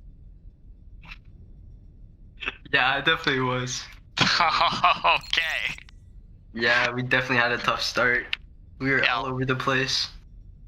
Yeah, and it looks like that, but you guys were really quick to make corrections, and things looked a little bit closer on Volskaya, but then of course you guys come in really clean on King's Row, and all the maps preceding that. So was it really just your team connecting, being like, okay, like guys, we got to really make sure that we win this, or was it the coaches stepping in and being like, you guys got to get your heads in the game? No, actually today our coach couldn't make it today. We Unlucky. pretty Okay. much just focused up the second, like after the first map. Okay. Yeah, I had like 600 damage like the first round. Oh my That was goodness. terrible. Well, and you guys, I mean, obviously with the confidence that Foonfrag speaks of, you guys look at this. You guys look at this matchup, and you guys are like, we feel like we have the confidence that we are better than them, that we can win this series. So you hit the second match, and you're like, look, we can afford to drop one map if we just play clean the rest of the series, and that's exactly what we got to see happen tonight. So that was really entertaining, just from the narrative point of view. Just watching you guys kind of, it looks like sometimes it looked like a gradual process, just kind of gradually making sure that you guys were playing cleaner and cleaner as time went on. Thanks.